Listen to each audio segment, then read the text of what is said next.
Primeira sessão. Olá, meu nome é Marshall Rosenberg. Agradeço a sua atenção e gostaria de retribuir dividindo com você algumas lições preciosas sobre a nossa conexão com as outras pessoas. Estou contentíssimo com a quantidade de gente do mundo todo que me conta como isso foi valioso para elas também. Antes de esclarecer o propósito do processo de comunicação não violenta, que é como eu chamo o que eu vou partilhar aqui, eu gostaria de contar como cheguei até ele. Passei a infância em Detroit, no estado de Michigan. Minha família se mudou para lá bem na época dos confrontos raciais, em 1943. Nós fomos morar num bairro situado no coração desses conflitos. Então, 4 dias depois que as tensões começaram, umas 30 pessoas foram mortas. Minha família não pôde sair de casa nesse período. Tivemos que ficar trancados para nossa própria segurança. Aquilo me ensinou uma grande lição que impacta com o que eu vou dividir aqui. Eu me fiz uma pergunta importante. O que acontece com a gente? O que acontece conosco que nos leva a apreciar a violência e partir para a violência contra o outro por coisas como cor da pele, religião, etc. Claro que aquilo me assustou bastante quando menino e não deixou de me assustar com o passar do tempo. Nos anos seguintes, estudei profundamente o que acontece conosco para tomarmos esse rumo. Ao mesmo tempo que fui exposto àquela violência na comunidade, eu fico contente porque eu tive a bênção de ver que aquela não é a nossa verdadeira natureza. Estive perto de muita gente que sabia demonstrar compaixão e cuidar dos outros. Por isso eu sabia que, no fundo, aquela violência não era assim tão natural. Tive a sorte de conviver com parentes capazes de muita compaixão. E foi ótimo ter amigos com famílias assim também. Então, eu sabia que havia como se comportar de um jeito mais próximo da nossa natureza. Mas aquela pergunta continuou na minha cabeça. O que acontece conosco que nos afasta de nossa natureza compassiva? E o que fazer para que estejamos sempre comprometidos com essa natureza, independentemente do que aconteça? Quando decidi que era hora de escolher o que fazer da vida, quis descobrir o máximo possível sobre essas duas indagações. Ou seja, o que nos transforma em pessoas violentas e o que podemos fazer para manter a nossa natureza compassiva. Na minha família, ninguém tinha cursado uma universidade ainda e eu tive essa chance. Eu me perguntei, que profissão me ajudaria a seguir esse caminho? Escolhi a psicologia, porque achava que as pessoas violentas deviam sofrer de alguma enfermidade mental e talvez a melhor contribuição que eu pudesse dar ao mundo seria curar as doenças que as levavam à violência. Assim, fui para a faculdade e fiz doutorado em psicologia clínica. Só que, durante os meus estudos, eu conheci um professor que me ajudou a ver alguns riscos nos conceitos por trás da minha formação em psicologia clínica. Ele me fez entender que a doença mental, entre aspas, talvez não fosse uma metáfora muito boa e que seria melhor enxergar o fenômeno não como doença, mas como um tipo de formação cultural. Assim, talvez o necessário fosse não uma terapia típica, e sim fazer com que as pessoas que eram violentas consigo mesmas e com os outros recebessem um tipo diferente de educação, capaz de transformar o pensamento que as machuca e as estimula a machucar os outros num pensamento que contribua para a conexão compassiva. Ele me ensinou isso quando eu estava prestes a me formar. E eu tinha passado 9 anos na universidade aprendendo uma abordagem baseada na patologia, em como curar a patologia. ao me dar conta desse mito da doença mental, como ele chamava, assim como o psiquiatra Thomas Szasz em seu livro homônimo, e ao ver também as limitações disso, perguntei a esse professor: bom, então, o que é que você sugere? Ele me respondeu: você deverá descobrir que abordagem funciona melhor do que encarar esses problemas como uma doença. Depois que eu me formei, eu resolvi experimentar um ponto de vista diferente. Em vez de pensar a violência do mundo como produto de alguma doença mental, tentei adotar uma perspectiva mais ampla, me abrir para o fato de que aquilo que o meu professor disse podia estar certo, que o problema estava no modo como as estruturas sociais e os governos educam as pessoas, de um jeito que resulta em violência. Decidi começar nessa direção. Como teria de ser para que mantivéssemos a nossa natureza compassiva em qualquer estrutura social? Por qual tipo de aprendizado precisamos passar quando as estruturas nos educam para sermos violentos, contribuindo para a violência? Como transformá-las?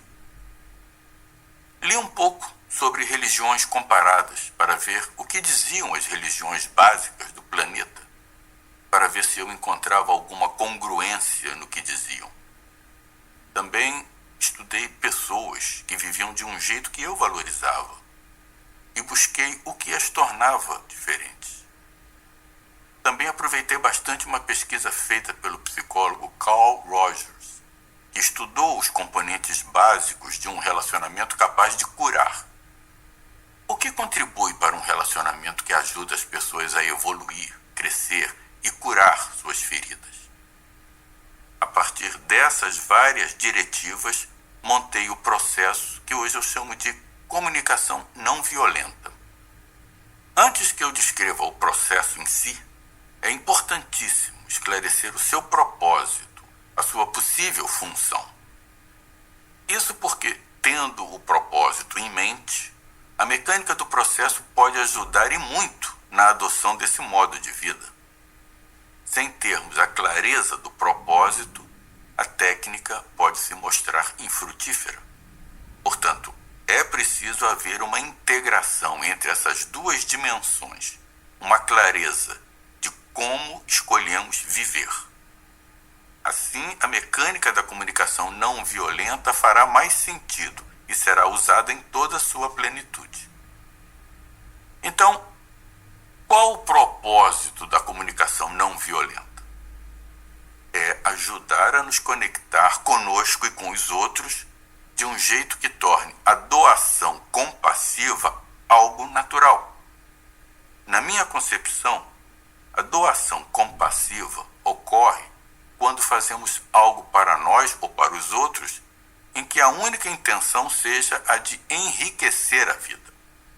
Não é algo que fazemos em busca de prêmios, nem para escapar de punições. Fazemos por aquilo que eu acho que nós, seres humanos, mais gostamos no mundo: contribuir para a vida, torná-la mais rica. Assim, a comunicação não violenta é uma integração de coisas diferentes que permite às pessoas se conectarem dessa maneira.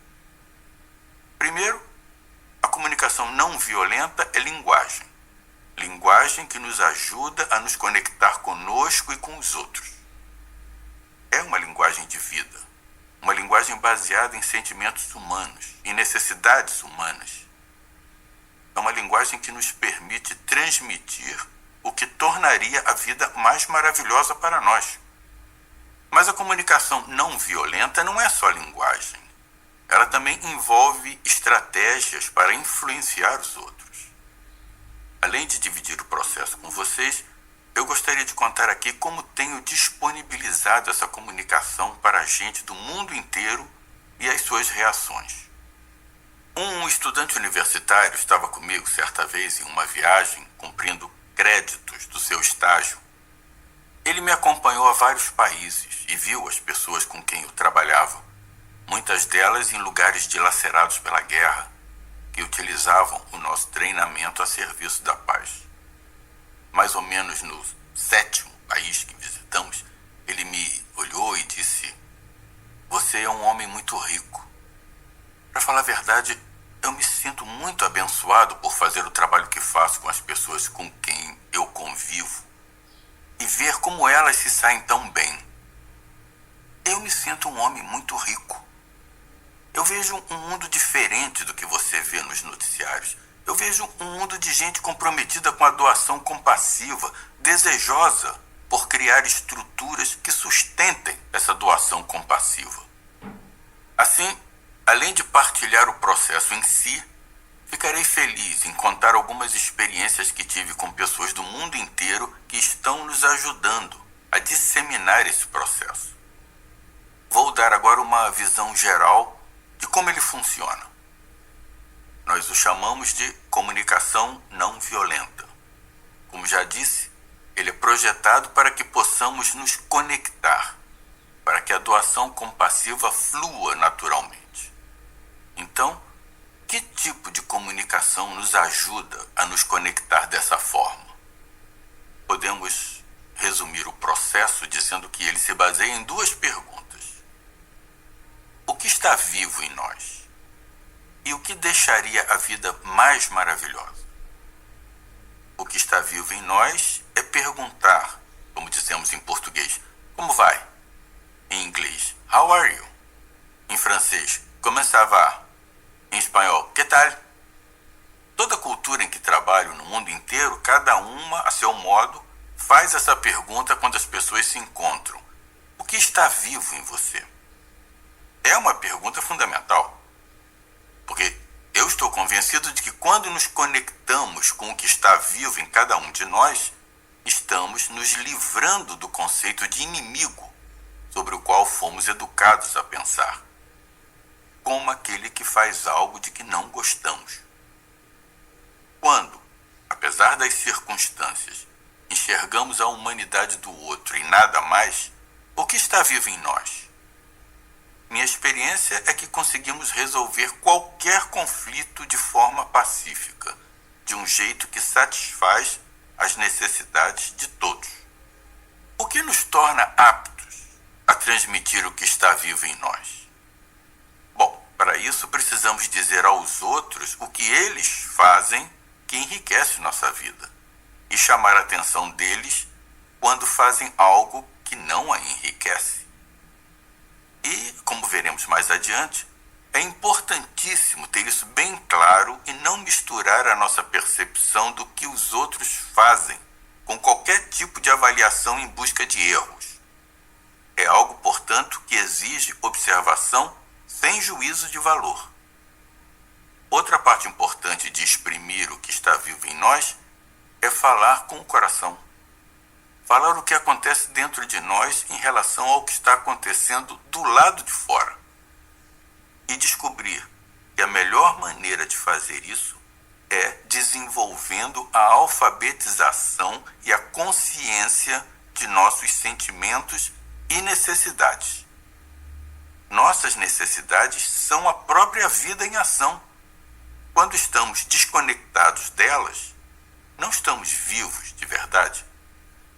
Se passarmos todo o nosso tempo só analisando e julgando mentalmente, sem nos conectarmos ao que está acontecendo dentro de nós, vai ser dificílimo gozar a vida por completo. Assim, a comunicação não violenta determina nossas necessidades a todo momento, e se elas estão sendo satisfeitas ou não. Os nossos sentimentos estão ligados às nossas necessidades. Quando as nossas necessidades são satisfeitas, temos sentimentos agradáveis. Quando elas não são satisfeitas, temos sentimentos dolorosos.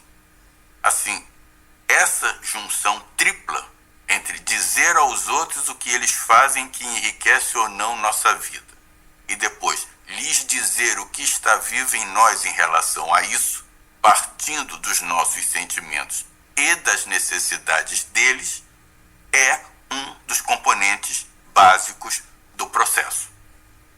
Depois de dizer aos outros o que está vivo em nós, se o que eles estão fazendo não estiver contribuindo para o nosso bem-estar, precisaremos acrescentar o que poderia tornar a vida mais maravilhosa para nós e lhes apresentar isso como uma oportunidade, como uma dádiva, e não como exigência nem ameaça. Assim, a comunicação não violenta mostra a ambas as partes como exprimir o que está vivo em nós e o que tornaria a vida mais maravilhosa. E mostra também como receber essa informação dos outros com empatia. Como recebê-la mesmo que a outra pessoa não saiba se exprimir muito bem. Portanto, não importa como a outra pessoa se expressa. A comunicação não violenta nos mostra como nos conectar com a humanidade dessa pessoa em qualquer circunstância. Espero conseguir mostrar as muitas e variadas formas de aplicação desse processo de comunicação não violenta. Ele pode ser aplicado dentro de nós e vou mostrar bem rápido como usá-lo para aprender com as nossas limitações sem com isso perder o amor próprio. O processo de comunicação não violenta pode nos ajudar a formar uma conexão com as pessoas mais próximas, nossos filhos, nossos companheiros, nosso dia a dia no trabalho. Mas também vou mostrar como o processo se aplica na resolução de disputas entre pessoas que podem estar fazendo as coisas de um jeito que não nos agrada. Algo que podemos usar para mudar as estruturas em que vivemos e transformá-las em estruturas que sustentem a doação compassiva. Vou mostrar agora como algumas pessoas usam a comunicação não violenta e o que dizem dela. Eis o que uma mulher que fez uma oficina comigo em San Diego relatou.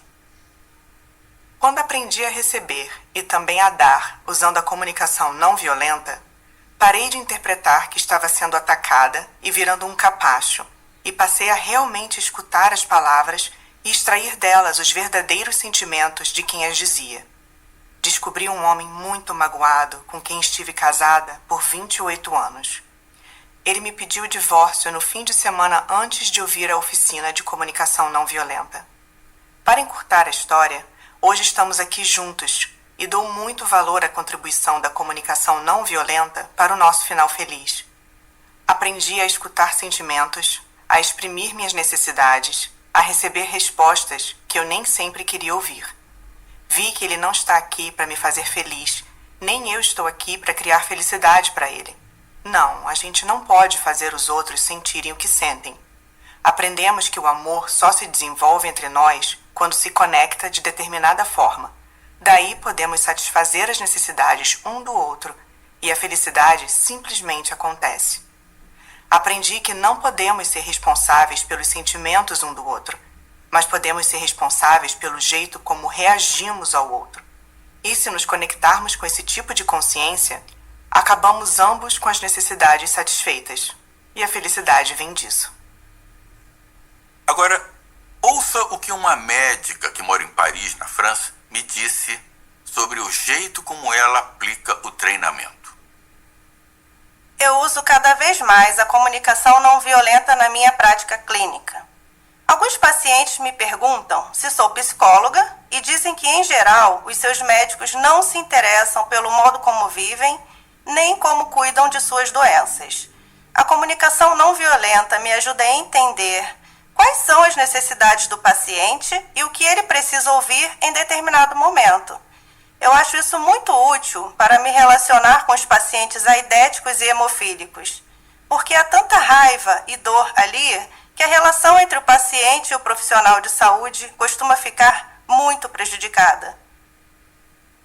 Outros têm usado o nosso processo de comunicação não violenta na arena política. Uma integrante do gabinete francês que visitou a irmã observou como era diferente o modo como a irmã e o cunhado vinham se comunicando e reagindo um ao outro.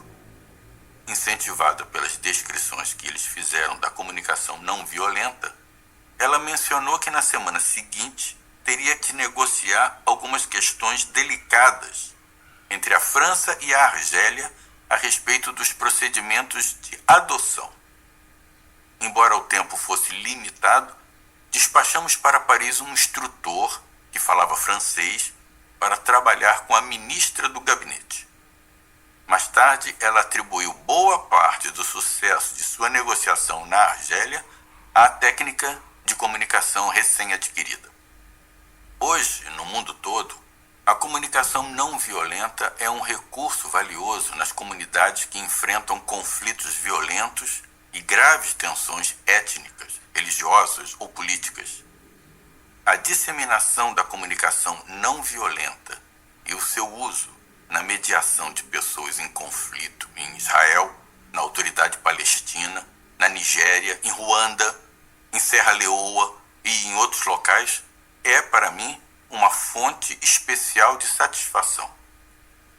Certa vez, meus associados e eu trabalhamos com sérvios e croatas na guerra que houve por lá.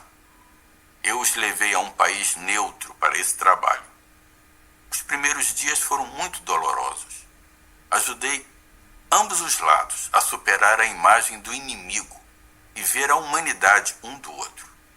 Que maravilha, conforme o treinamento avançava, ouvir o riso crescendo em suas vozes quando revelaram a sua profunda alegria e gratidão por terem visto como a comunicação não violenta podia traduzir a imagem inimiga que tinham do outro lado e ajudar todos a ver a humanidade uns dos outros.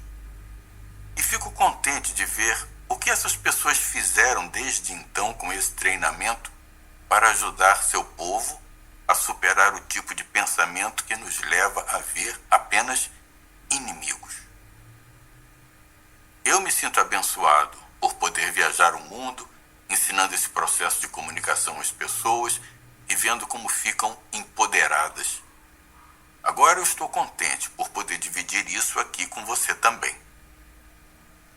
Antes de começar a descrever parte da mecânica com mais detalhes, de um jeito que eu espero que ajude você a integrar essa mecânica à sua vida, eu gostaria primeiro de identificar alguns tipos de comunicação que, infelizmente, foram ensinados a muita gente e que acredito que bloqueiam a compaixão, o vínculo necessário para nos conectarmos com os outros de um jeito que satisfaça as necessidades de todos.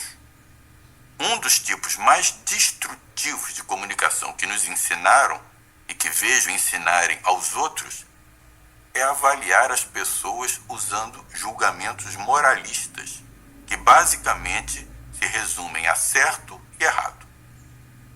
Quando questiono esse tipo de julgamento, muita gente acha que estou defendendo não fazer julgamento algum. O que eu espero mostrar aqui é que reconheço que precisamos julgar, mas existe um jeito radicalmente diferente de julgar, sem nos sentirmos superiores, e julgarmos os outros como certos ou errados, bons ou maus, normais ou anormais, burros ou inteligentes, bonitos ou feios. A comunicação não violenta sugere avaliar com a linguagem da vida, não com uma linguagem em que nos limitamos ao julgamento um do outro.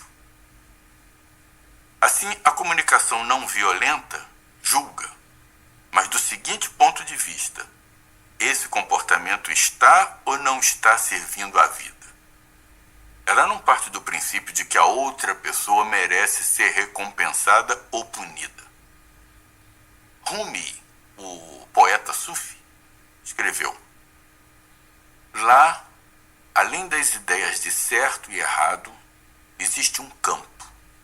Nos vemos por lá. É nesse lugar que a comunicação não violenta nos ajuda a viver. É um espaço bem diferente desse mundo de boa conduta e má conduta, no qual decidimos se a pessoa merece sofrer ou ser recompensada. No mundo de que Rumi está falando, vemos que a nossa natureza é a doação compassiva, que é a forma mais gratificante de vivermos. Muito antes de chegar à idade adulta, eu já tinha aprendido a me comunicar usando julgamentos moralistas e impessoais. Eles não exigem revelar o que está vivo em nós. Só exigem que julguemos o outro. Diante de pessoas ou comportamentos que me desagradavam ou que eu não entendia, fui educado para reagir pelo prisma do erro. Quando me passavam uma tarefa que eu não queria fazer, meus professores eram cruéis ou insensatos. Quando alguém parava na minha frente no tráfego, eu reagia pensando ou dizendo: seu idiota. Quando usamos essa linguagem, pensamos e nos comunicamos com base no que está errado nos outros ou em nós mesmos por conta de determinado comportamento. Nossa atenção se volta para classificar, analisar e determinar os graus de incorreção, e não em ver se estamos ou não servindo à vida. Quando me comunico do jeito que fui programado para me comunicar, e a minha companheira pede mais atenção do que estou dando, ela é carente e dependente. Mas quando quero mais afeto do que estou recebendo, ela é fria e insensível. Se a minha parceira for mais preocupada com os detalhes do que eu, ela é fresca, é compulsiva. Por outro lado, se eu é que me preocupo mais com detalhes, ela é negligente, ela é desorganizada. Acredito que todas essas avaliações dos outros seres humanos são expressões trágicas dos nossos valores e necessidades. São trágicas porque, quando os exprimimos assim, aumentamos a defensividade e a resistência a eles nas mesmas pessoas cujo comportamento nos intriga.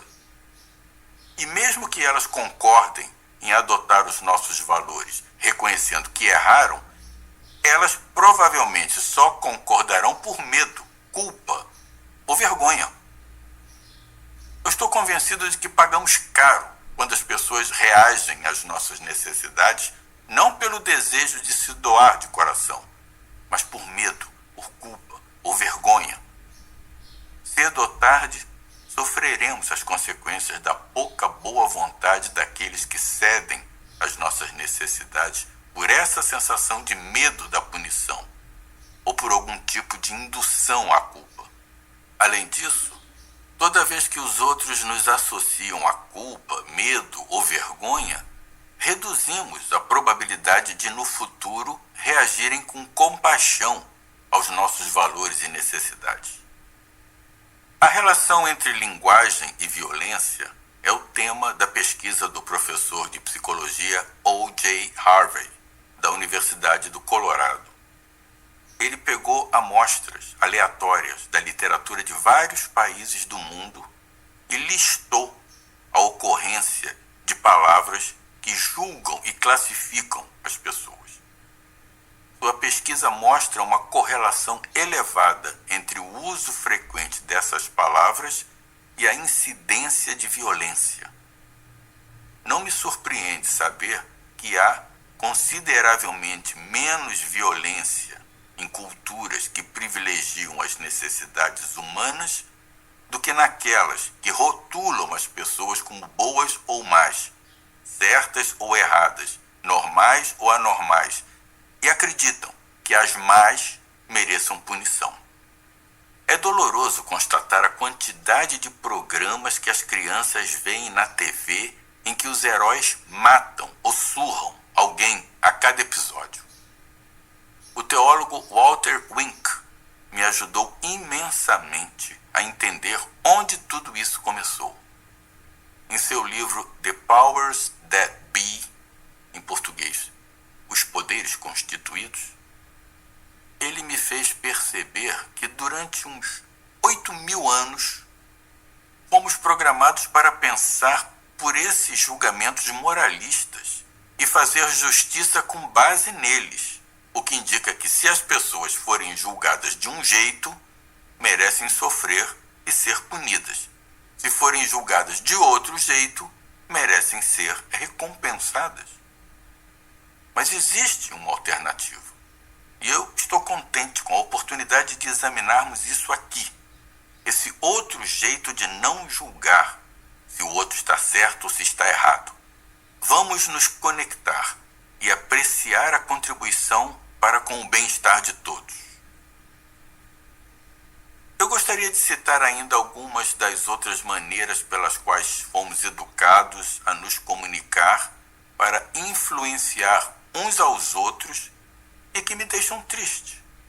E acredito que proporcionam muita dor. Uma delas é fazer comparações entre nós e os outros. No livro Como Enlouquecer Você Mesmo, Dan Greenberg e Marcia Jacobs demonstram com bom humor o poder insidioso que o pensamento comparativo pode ter sobre nós. Eles brincam que, se tiverem um desejo sincero de fazer da própria vida um inferno, os leitores deveriam aprender a se comparar com os outros. Para os que não conhecem essa prática, são oferecidos alguns exercícios. O primeiro mostra imagens de um homem e de uma mulher representando a beleza física ideal, segundo os padrões da mídia contemporânea. Os leitores são instruídos a tirar as próprias medidas, compará-las com as que constam acima das atrativas figuras e pensar nas diferenças. Esse exercício cumpre o que promete. Começamos a nos sentir péssimos quando nos dedicamos a essas comparações. Já bem deprimidos, viramos a página do livro e descobrimos que esse primeiro exercício de nos comparar fisicamente era só o aquecimento. Como a beleza física é relativamente superficial, Greenberg e Jacobs agora oferecem a oportunidade de nos compararmos a coisas mais importantes, como as realizações de vida. Eles recorrem a um catálogo qualquer para que os leitores se comparem a indivíduos aleatórios.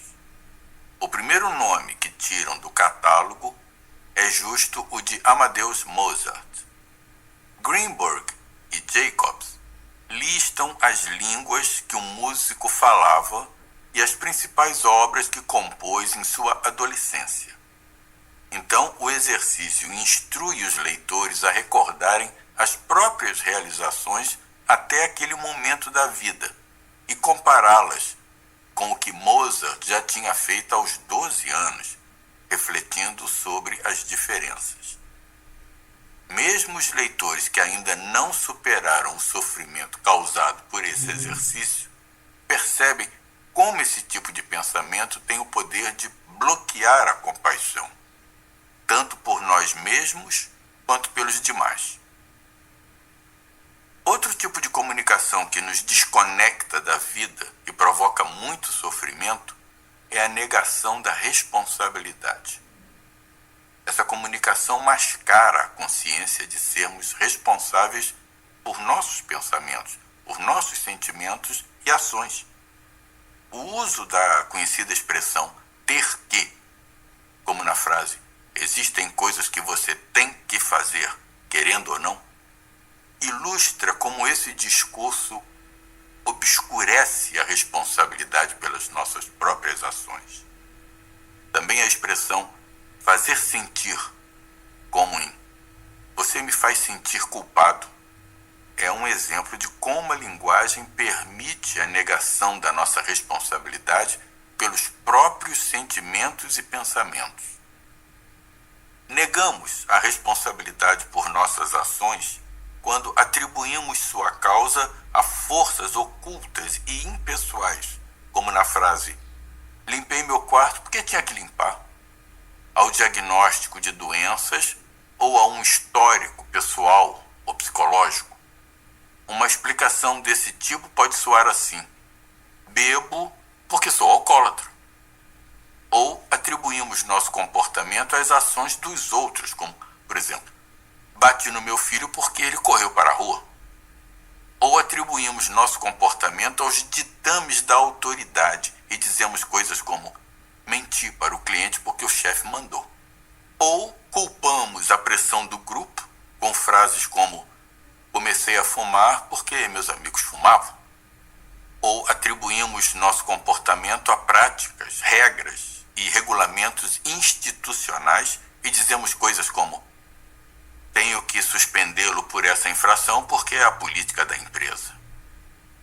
Ou culpamos os papéis de gênero, os papéis sociais ou os papéis etários pelo nosso comportamento, com frases como: detesto sair para trabalhar, só faço porque sou pai e marido. Ou dizemos que nosso comportamento foi causado por impulsos incontroláveis, por exemplo: fui vencido pela minha vontade de comer chocolate. Então, escute bem. Quando não fazemos as coisas pela simples alegria de contribuir com a vida, e nossa linguagem nos leva a sentir que somos obrigados a fazer essas coisas por forças externas, isso não torna a vida agradável. E tudo o que fazemos a partir desse tipo de energia afeta a todos em volta. Uma vez eu estava assessorando um distrito escolar e uma professora me disse: detesto dar notas. Acho que não adiantam e criam muita ansiedade nos alunos. Mas tenho que dar notas, é a política pública. Procurávamos um jeito de apresentar em sala de aula uma linguagem que aumentasse a consciência da responsabilidade pelas suas próprias ações. Sugeri que a professora transformasse a frase "tenho que dar notas porque é a política pública" por algo do tipo "escolho dar notas porque quero tal coisa". Então pedi que ela me dissesse que tal coisa seria essa.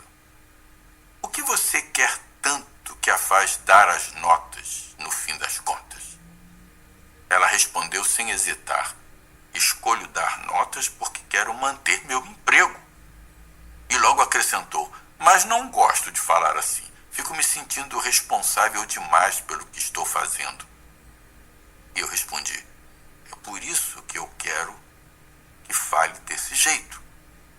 Partilho do mesmo sentimento do romancista e jornalista francês Georges Bernanos, quando declara: venho pensando há muito tempo que se algum dia o aumento da eficiência da técnica de destruição enfim levar nossa espécie a desaparecer da face da Terra, não será a crueldade a responsável por nossa extinção. Menos ainda, é claro, a indignação que a crueldade provoca e as represálias e vingança que chama para si, mas a docilidade, a falta de responsabilidade do indivíduo moderno, a sua aceitação subservente a todos os decretos mais corriqueiros.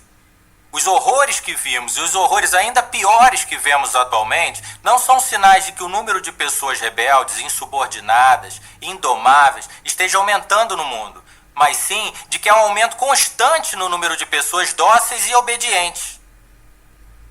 Mas existem outras formas de comunicação que também me preocupam, porque vejo que nos desconectam da vida. Comunicar nossos desejos como se fossem exigências é uma forma de se comunicar assim. Uma exigência, implícita ou explicitamente, ameaça de culpa ou punição a outra pessoa se ela não obedecer. Infelizmente, é uma forma de comunicação comum na nossa cultura, sobretudo entre aqueles que ocupam posições de autoridade. Meus próprios filhos me deram lições inestimáveis sobre as exigências. Não lembro como, mas tinha metido na cabeça que meu papel de pai era fazer exigências. No entanto, descobri que podia fazer todas as exigências do mundo e isso não obrigaria as crianças a fazer o que eu queria que fizessem. Essa é uma lição humilhante sobre o poder para quem acredita que, por sermos pais, professores ou gestores, nosso papel é mudar os outros e fazer com que se comportem. Pois ali mesmo estavam os meus filhos me avisando que eu não podia obrigá-los a fazer nada. O máximo que eu conseguia era fazer com que desejassem ter feito.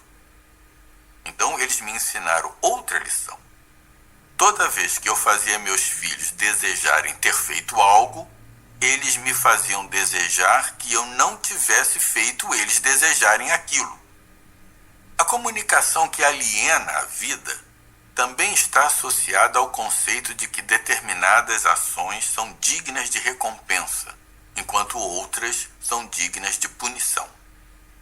Esse pensamento se exprime pelo verbo merecer, como na frase "ele merece ser punido pelo que fez". Isso pressupõe maldade nas pessoas que se comportam de determinada maneira e exige punição para que se arrependam e mudem seu comportamento. Acredito que é do interesse de todos que as pessoas mudem, não para evitar a punição, mas por verem que a mudança ajuda a enriquecer a vida. Acabei de delinear aqui alguns dos modos como nos comunicamos e que sugiro transformarmos. Julgamentos moralistas dos outros, declarações que neguem nossa responsabilidade por nossas ações, declarações que joguem nos outros a culpa por nossos sentimentos. Também gostaria de indicar que, se usamos punição e recompensa para motivar os outros, é algo preocupante. Tenho certeza de que não usaríamos punição e recompensa como meio de influenciar ninguém se nos fizéssemos duas perguntas. Pergunta número 1. O que gostaríamos que a outra pessoa fizesse de diferente? Bom, se só fizermos essa pergunta, a punição parece uma estratégia eficaz, porque provavelmente todos conseguimos pensar nas vezes que fomos levados a fazer algo sob ameaça de punição, ou quando fizemos com que os outros agissem sob ameaça de punição. Mas, e se eu ampliar essa pergunta sobre o que queremos que os outros façam de diferente? E se acrescentarmos a essa pergunta, por que é que queremos que eles façam o que pedimos? Acho que ficará óbvio que a punição é um jogo sem vencedores. A punição reforça a ideia da violência como forma de obter o que queremos dos outros. Quando as pessoas fazem coisas sob a ameaça de punição, nós nos transformamos numa fonte de punição. E quanto mais as pessoas nos associarem a isso, mais difícil será para se engajarem na doação compassiva. Claro, não é fácil para ninguém pensar em abrir mão da punição, porque existe a ideia de que se não houver punição, teremos uma desordem social. Todos simplesmente farão o que quiserem.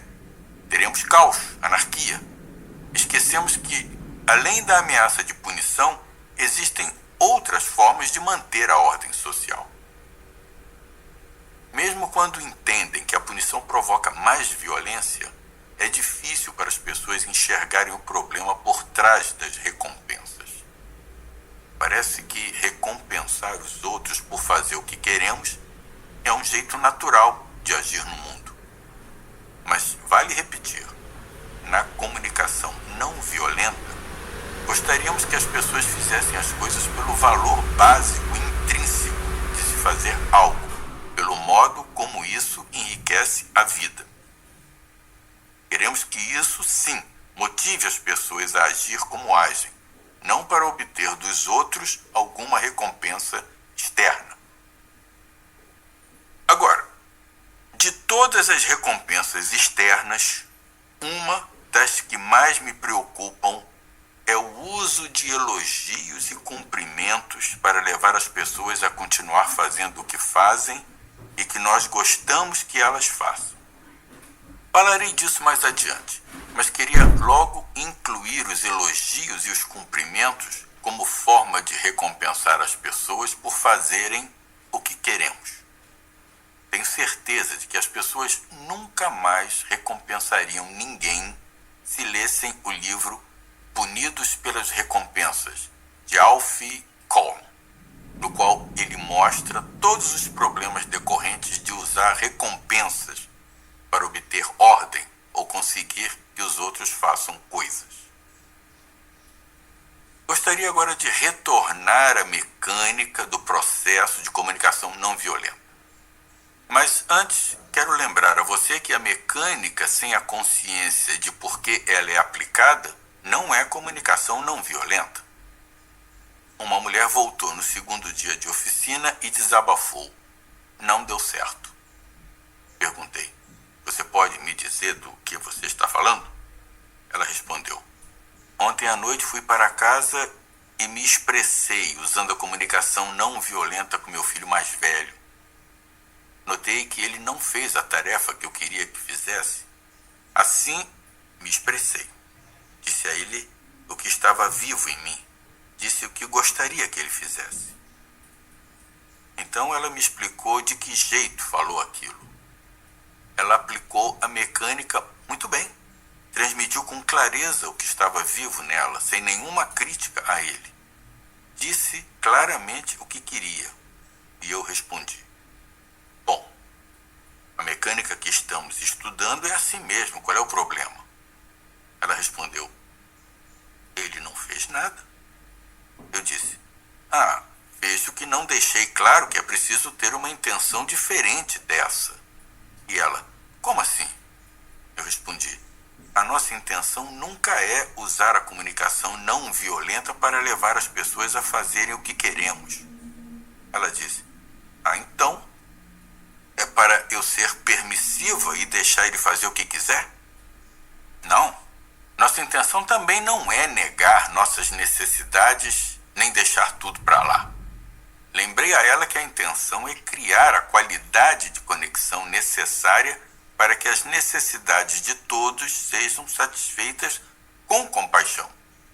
Portanto, vamos nos lembrar disso agora, enquanto damos uma olhada na mecânica básica do processo de comunicação não violenta. Já disse que a ideia é poder exprimir o que está vivo em nós.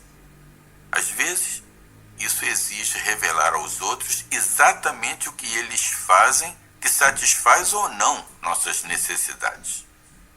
Em outras palavras, é fazer uma observação clara das suas ações. E queremos fazer isso sem incluir nenhum juízo de valor. As observações são um elemento importante da comunicação não violenta. No entanto, quando misturamos observação e avaliação, reduzimos as chances de os outros ouvirem nossa mensagem. Em vez disso, é capaz de a tomarem como crítica e resistirem ao que estamos dizendo. Mas não pense que a minha ideia é desistir de avaliar os outros. Não é o caso. Precisamos julgar o comportamento das pessoas. Precisamos julgar nosso comportamento e o dos outros o tempo todo, para ver o que serve à vida ou não. O ideal aqui é não misturar observação e avaliação.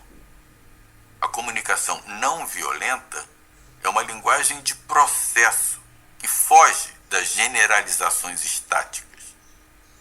Em vez disso, as observações que recomendo que façamos se baseiam em observações específicas no tempo e no contexto. Certa vez o filósofo indiano Jiddu Krishnamurti disse que observar sem julgar é a forma mais elevada de inteligência humana. Quando li essa frase, não entendi muito bem por que ele achava isso tão importante. Foi quando percebi que tinha dificuldade em fazer isso. E também me lembrei de estudos que li na faculdade sobre formas perigosas de pensar, como racismo, sexismo, antissemitismo, e que as pessoas que pensam assim não conseguem fazer essa separação entre observação e avaliação. Elas misturam suas interpretações com os fatos. Um exemplo de que não fazer observações claras atrapalha a solução pacífica das nossas diferenças foi quando trabalhei com o pessoal de uma escola primária. Essa equipe tinha muitos problemas para se comunicar com o diretor. Não gostavam de trabalhar com ele. A taxa de repetência era tão alta que os pais estavam reclamando do clima da escola. Assim, a superintendente me pediu ajuda. E o plano era eu me encontrar primeiro com a equipe e descobrir o que estava incomodando, e depois reunir todos eles com o diretor. No período em que estive com os professores, Comecei fazendo uma pergunta a eles. Eu disse: parece que vocês e o diretor desta escola não se dão muito bem. Me ajudaria a contribuir para o melhor funcionamento das coisas se vocês me contassem o que exatamente ele está fazendo ou deixando de fazer para dificultar a convivência. Portanto, eu lhes pedi observações claras. O que ele está fazendo ou deixando de fazer?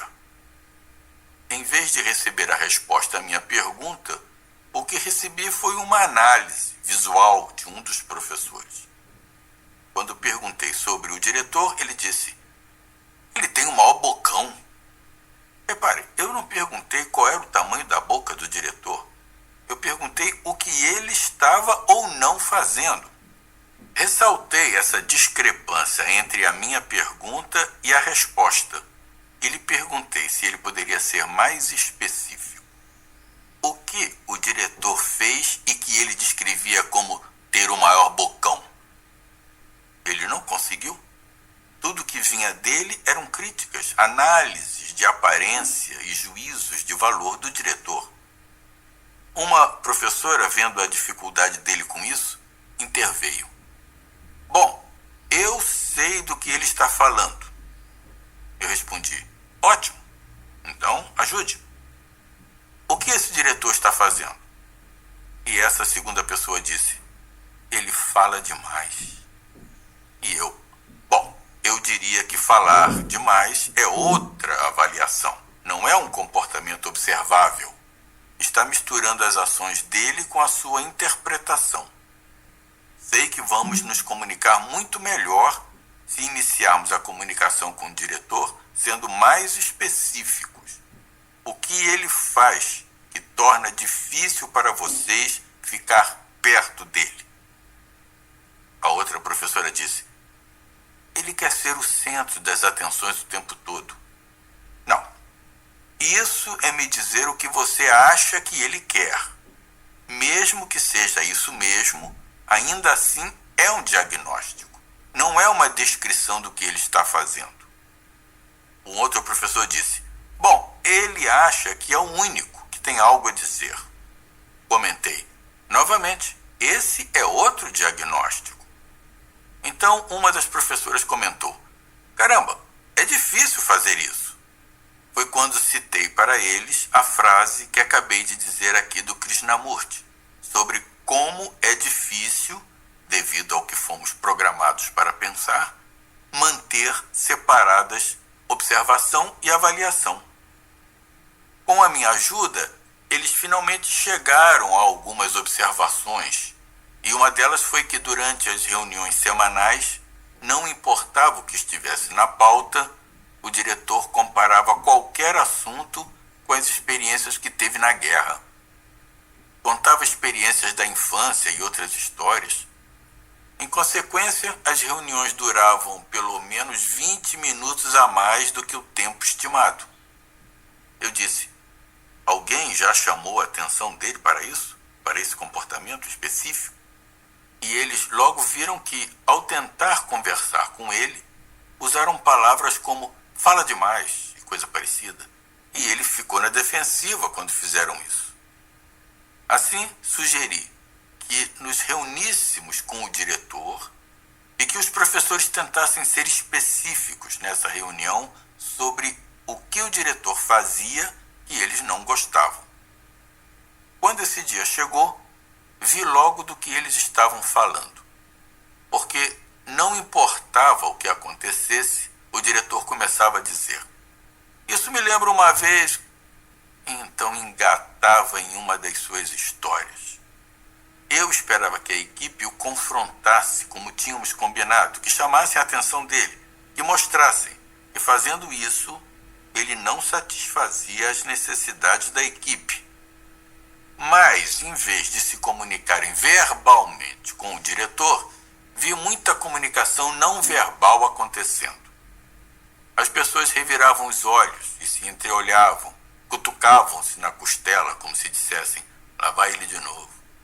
E olhavam o relógio, bocejavam, até que finalmente perguntei: ninguém vai dizer nada? Houve um momento doloroso de silêncio, e aí o cavalheiro que falou em nossa primeira reunião olhou o diretor e disse: "Você tem um mau bocão."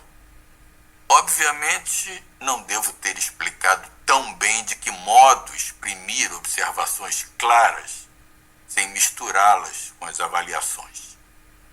Mas com a minha ajuda, os professores disseram claramente ao diretor o que ele fazia que eles não gostavam. E o diretor ficou muito feliz de obter essa informação. Ele simplesmente não percebia que isso incomodava tanto os outros. Vou dar mais alguns exemplos do que acontece quando misturamos essas duas coisas. O uso do verbo ser, sem indicação de que o avaliador aceita a responsabilidade pela avaliação, é um exemplo disso. Por exemplo, quando alguém diz: "Você é generoso até demais." Se separássemos observação e avaliação, talvez soasse assim: "Quando vejo você dar aos outros todo o dinheiro do seu almoço, acho que você está sendo generoso até demais." Agora, pelo menos a observação está separada da avaliação.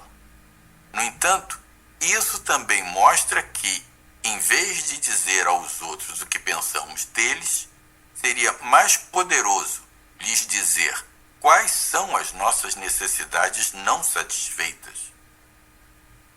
Outro tipo de confusão entre observação e avaliação é quando usamos verbos com conotação avaliativa. Por exemplo, ao dizermos "Douglas procrastina." Se separarmos observação e avaliação, talvez soe assim: "Douglas só estuda para as provas na noite da véspera." Outra confusão entre observação e avaliação vem da insinuação de que as inferências de alguém sobre os pensamentos, sentimentos, intenções ou desejos de outra pessoa são as únicas possíveis. Por exemplo, quando dizemos sobre alguém que ela não vai entregar o trabalho, se separarmos observação de avaliação, pode ficar assim: "Acho que ela não vai entregar o trabalho." Ou podemos só citar: "Ela disse que não vai entregar o trabalho." Outra confusão entre observação e avaliação é quando vemos a confusão entre previsão e certeza. Pode soar assim: "Se não fizer refeições equilibradas, você vai prejudicar sua saúde." Para separar observação de avaliação, podemos dizer: "Se não fizer refeições equilibradas, temo que a sua saúde fique prejudicada." Outra confusão acontece quando não somos específicos sobre as referências. Seria algo assim: "As minorias não cuidam do que têm." Mas a frase ficaria assim se separássemos observação de avaliação. "Não vi a família de uma etnia minoritária que é minha vizinha tirar a neve da calçada." Outra confusão vem do uso de palavras que denotam capacidade, sem indicar que está havendo ali uma avaliação. Pode soar assim: "Antônio é um péssimo jogador de futebol." Quando separamos observação de avaliação, a frase pode ficar: "Antônio não marcou nenhum gol em 20 jogos." Então, temos o uso de advérbios e adjetivos para indicar que houve uma avaliação. Ou seja, Jaime é feio. Para exprimir isso em harmonia com a comunicação não violenta, poderíamos dizer: "A aparência de Jaime não me atrai." Às vezes, as palavras sempre, nunca, jamais e assim por diante nos criam problemas quando usadas de forma exagerada. Por exemplo, quando dizemos a alguém: "Você está sempre ocupada demais." Acho que seria melhor dizer isso assim: "Em geral, quando quero falar com você e você me diz que está ocupada, me sinto frustrado." Ou quando dizemos a alguém: "Ela nunca está lá quando precisam dela." acho que seria mais exato dizer: houve várias ocasiões recentes em que precisei dela e ela não estava disponível. Quando usadas de forma exagerada, essas palavras sempre e nunca costumam provocar defensividade em vez de compaixão. Do mesmo modo, palavras como com alguma frequência e raramente podem passar a mesma confusão. Portanto, quando você diz você raramente faz o que eu quero, acho que seria mais exato dizer nas 3 últimas vezes em que iniciei uma atividade, você disse que não queria participar.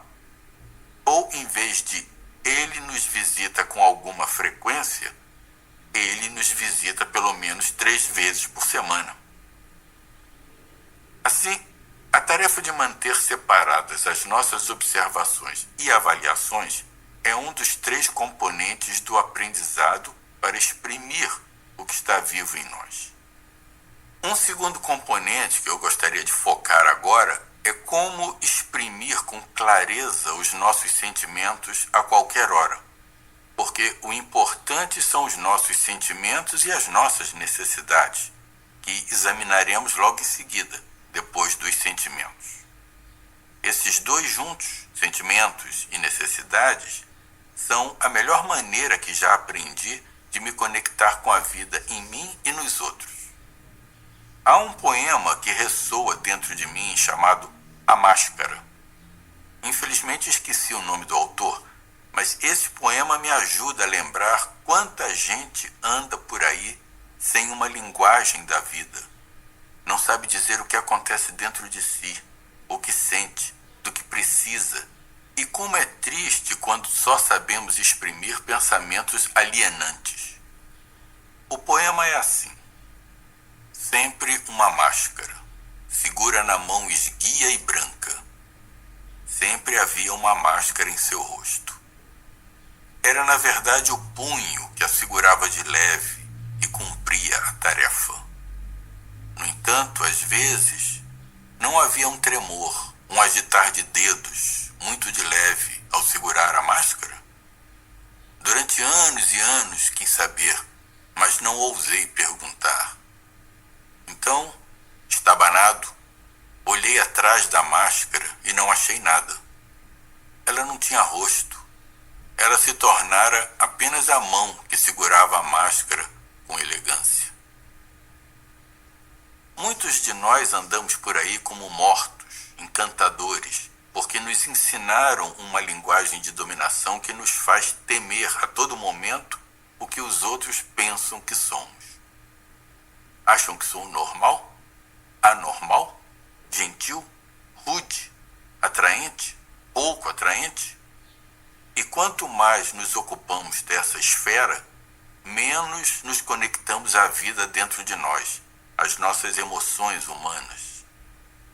O psicanalista Rollo May sugere que a pessoa madura se torna capaz de diferenciar os sentimentos em muitas nuances, experiências fortes e apaixonadas, ou delicadas e sensíveis, como nos diversos trechos musicais de uma sinfonia. No entanto, para muitos, a capacidade de exprimir sentimentos da forma como Rollo May descreve é limitada, como as notas de uma corneta num desfile militar. Nosso repertório de palavras para xingar os outros costuma ser muito maior do que o vocabulário que nos permite descrever com clareza o que está vivo em nós, o nosso estado emocional. Passei 21 anos em escolas americanas e não me lembro de nenhuma ocasião em que me perguntaram como eu me sentia. Os sentimentos simplesmente não eram considerados importantes. O valorizado era o jeito certo de pensar, definido pelos que ocupavam cargos elevados de autoridade. Na minha experiência, somos treinados com frequência até demais para nos voltarmos para os outros, em vez de entrarmos em contato com nós mesmos. Aprendemos a ficar dentro da própria cabeça, imaginando o que os outros acham que é certo dizer e fazer. Uma interação que tive com uma professora quando tinha uns 9 anos demonstra como começa a alienação dos nossos sentimentos. Certa vez me escondi na sala depois que as aulas terminaram. 1h30 depois, eu continuava escondido porque havia um grupo de alunos lá fora que queria me bater por eu ser judeu. Uma professora me achou escondido na sala e ficou surpresa ao ver um aluno ainda na escola 1h30 depois do fim das aulas. Ela não sabia que eu tentava esperar mais do que quem me esperava lá fora. E disse: "O que está fazendo aqui? Saia, você não pode ficar até tão tarde na escola." E eu disse: "Aqueles garotos lá fora estão esperando para me bater." E ela: "Mas a aula acabou? Você tem de ir embora agora." Eu disse: "Mas eu estou com medo." E ela encerrou: "Meninos não sentem medo." Alguns anos depois, recebi mais reforço desse tipo de pensamento quando participei da equipe de atletismo. Era típico dos treinadores valorizar os atletas dispostos a dar tudo de si e a continuar disputando, não importando a dor física que sentissem. Aprendi tão bem a lição que certa vez continuei jogando beisebol por 1 mês com o punho quebrado e sem tratamento. Numa oficina de comunicação não violenta, um universitário falou de um colega de dormitório que punha discos para tocar tão alto que não o deixava dormir. Quando lhe pedi que exprimisse como se sentia quando isso acontecia, o aluno respondeu: "Sinto que não é certo tocar música tão alto à noite." Indiquei que, quando usava a palavra "que" depois da palavra "sinto", ele exprimia uma opinião e não revelava os seus sentimentos. Pedi que tentasse de novo exprimir seus sentimentos. Ele respondeu: "Sinto que quando as pessoas fazem coisas assim, é prova de algum transtorno da personalidade." Expliquei que, para mim, essa ainda era uma opinião e não o que ele sentia. Ele parou, pensativo, e então anunciou com veemência: "Não tenho sentimento nenhum sobre isso." É óbvio que o estudante tinha sentimentos fortes. Infelizmente, ele não sabia reconhecer nem exprimir esses sentimentos. Tal dificuldade de identificar e exprimir sentimentos é comum, e na minha experiência, mais ainda entre advogados, engenheiros, policiais, gerentes de grandes empresas, pessoal de carreira e militares, gente que tem um código profissional que desestimula a manifestação de emoções. Nas famílias, o custo é alto quando seus membros não conseguem transmitir emoções. A cantora de música country Reba McEntire compôs uma música depois da morte do pai e deu o título "O Maior Homem que Nunca Conheci." Com isso, sem dúvida, ela exprimiu os sentimentos de muita gente que nunca conseguiu estabelecer a conexão emocional que gostaria de ter com pessoas da família. Regularmente ouço declarações como: "Não quero que você fique com a ideia errada. Meu marido é um homem maravilhoso, mas nunca sei como está se sentindo." Uma dessas mulheres insatisfeitas levou o marido a uma oficina e disse a ele: "Sinto que estou casada com uma parede." Então, o marido fez uma excelente imitação de parede. Ficou ali imóvel e mudo. Exasperada, ela se virou para mim e disse: "Viu? É isso que acontece o tempo todo. Ele fica parado e não diz nada. É igual a viver com uma parede." Comentei: "A mim parece que você está se sentindo solitária e querendo mais contato emocional com seu marido." Ela confirmou e eu continuei: "Só acho que quando diz a ele coisas como 'sinto que estou vivendo com uma parede', você não exprime seus sentimentos. está fazendo um diagnóstico, e diagnósticos desse tipo geralmente funcionam como uma espécie de profecia autorrealizada. Quando se exprimiu como sugeri, contando ao marido o que sentia, ela disse: eu me sinto frustrada quando preciso de contato com você e não sei como está se sentindo. Você aprenderia a exprimir mais abertamente os seus sentimentos? Quando ouviu isso, a parede virou um ser humano de verdade e começou a se abrir e dizer que queria fazer isso, mas que precisava de ajuda porque não tinha muita experiência com isso de exprimir sentimentos. O benefício de fortalecer nosso vocabulário de sentimentos é evidente, não só nos relacionamentos íntimos, como também no mundo profissional. Certa vez fui contratado para assessorar os integrantes do departamento de tecnologia de uma grande empresa suíça. Eles estavam incomodados com a descoberta de que os funcionários dos outros departamentos os evitavam. Quando perguntei o motivo, os funcionários dos outros departamentos responderam: detestamos ir lá nos reunir com aquela gente, é como falar com um monte de máquinas. O problema se reduziu quando passei um tempo com a equipe de tecnologia para incentivá-la a se exprimir com mais humanidade junto aos colegas. Em outro caso, trabalhei com os administradores de um hospital, angustiados com uma futura reunião com os médicos.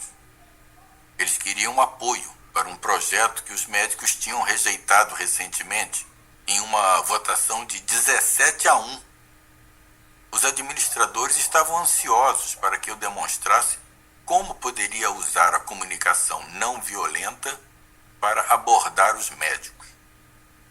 Assumi a voz de um dos administradores na sessão de representação de papéis e disse: estou me sentindo assustado por tocar nesse assunto. Escolhi começar assim porque senti que os administradores estavam assustados enquanto se preparavam para enfrentar os médicos. Mas antes que eu continuasse, um dos administradores me interrompeu para protestar. Você não pode dizer que está assustado desse jeito. Não está sendo realista. A gente nunca diria isso. Quando perguntei por que a admissão de medo parecia tão impossível, ele respondeu sem hesitar: se admitirmos que estamos assustados, eles vão nos fazer em pedacinhos. Essa resposta não me surpreendeu. Já ouvi muita gente dizer que não pode nem pensar em exprimir sentimentos no local de trabalho. Mas fiquei contente ao descobrir que um dos administradores decidiu se arriscar, exprimindo a sua vulnerabilidade na tão temida reunião. Em vez do modo costumeiro de parecer estritamente lógico, racional e não emotivo, ele escolheu afirmar seus sentimentos enquanto afirmava as razões para querer que os médicos mudassem de ideia. E notou como os médicos reagiram a ele de um jeito diferente. No fim, ficou espantado e aliviado quando, em vez de ser feito em pedacinhos, como esperava que acontecesse, eles reverteram o resultado anterior e aprovaram por 17-1 o apoio ao projeto. Essa virada drástica ajudou os administradores a perceberem e apreciarem o potencial de impacto da expressão de vulnerabilidade, mesmo no local de trabalho.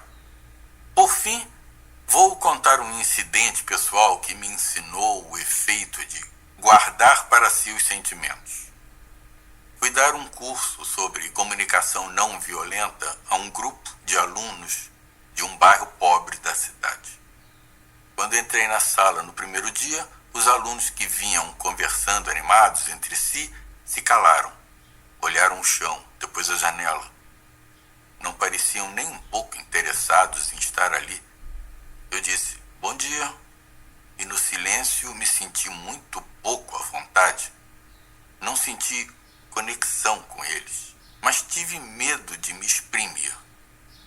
Em vez disso, continuei no meu modo mais profissional, dizendo: nessa aula vamos estudar um processo de comunicação que espero que vocês achem útil em seus relacionamentos em casa e com os amigos. Continuei apresentando as informações sobre o processo, mas ninguém parecia escutar. Uma menina remexeu na bolsa, pegou uma lixa e começou ali mesmo a lixar as unhas. Os alunos perto da janela colavam o rosto na vidraça, como se estivessem fascinados com o que acontecia na rua lá embaixo. Fiquei me sentindo cada vez mais sem graça, mas não disse nada, só continuei.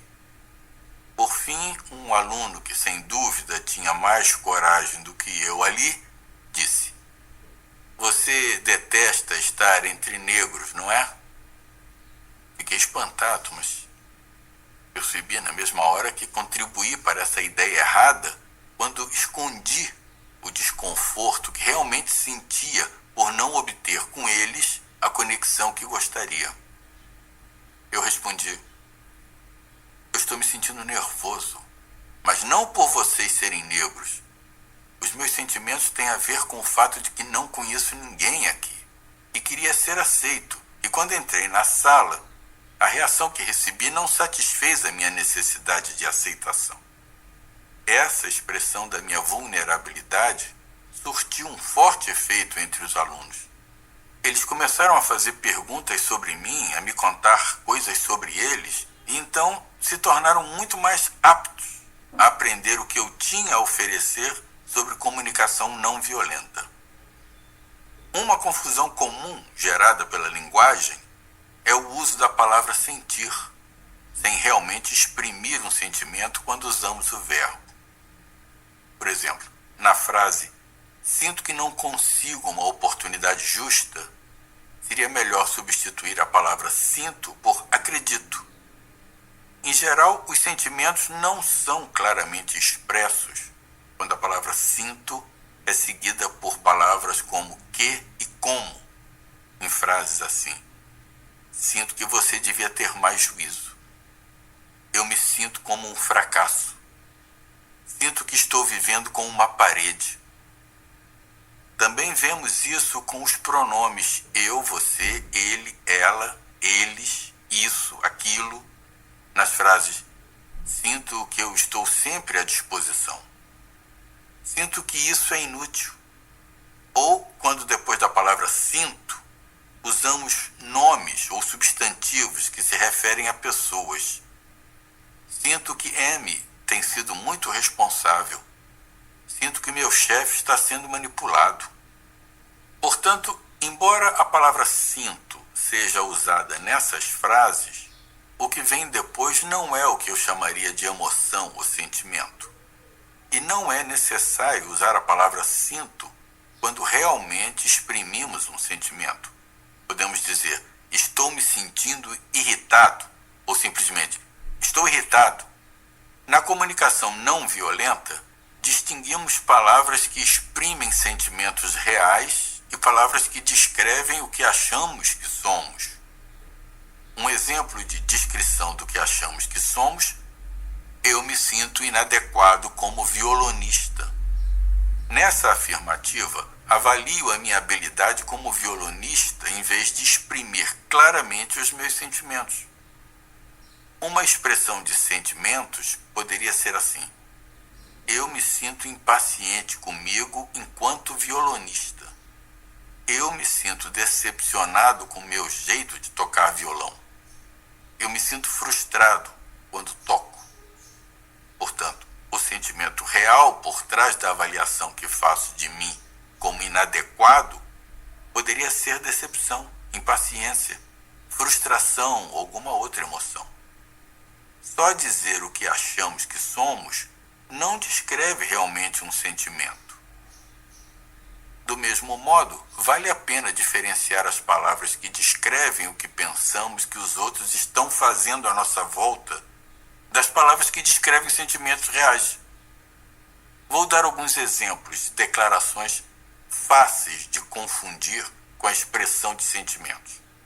Na verdade, elas revelam mais o modo como pensamos que os outros estão se comportando do que como realmente nos sentimos. Primeiro exemplo. Eu me sinto um ninguém para as pessoas com quem trabalho. A palavra ninguém descreve como penso que os outros me avaliam, em vez de como realmente me sinto. Nessa situação, posso me sentir triste ou desestimulado. Segundo exemplo, eu me sinto incompreendido. Aqui, a palavra incompreendido indica a minha avaliação pelo parâmetro de entendimento do outro, e não um sentimento real. Nessa situação, posso estar me sentindo ansioso ou incomodado ou com alguma outra emoção. Um terceiro exemplo. Eu me sinto ignorado. Novamente, é mais uma interpretação das ações dos outros do que uma afirmativa clara de como estou me sentindo. Sem dúvida, houve vezes em que pensamos que estávamos sendo ignorados e nosso sentimento foi de alívio, porque queríamos ser deixados em paz.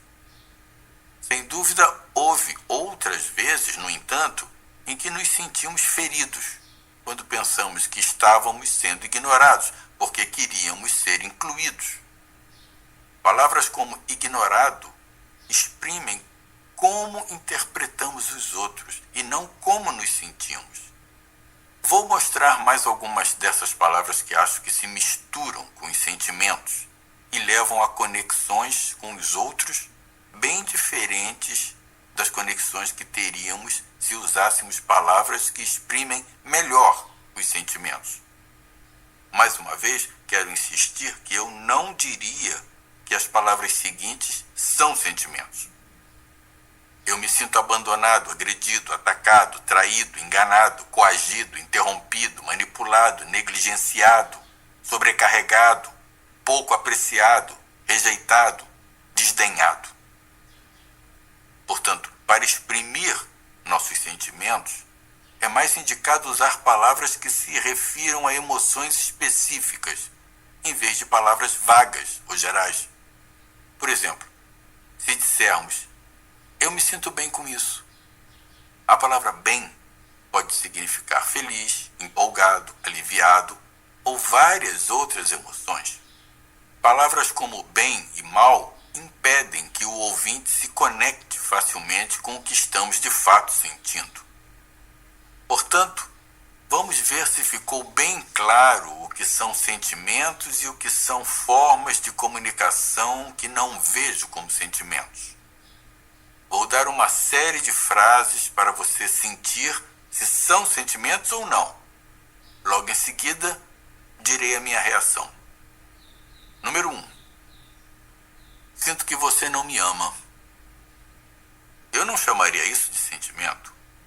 Repare que a palavra você vem depois da palavra sinto. Não era um sentimento. Quando digo sinto que você não me ama, posso me sentir triste, desanimado. Posso até ficar zangado, dependendo de como estiver interpretando as coisas.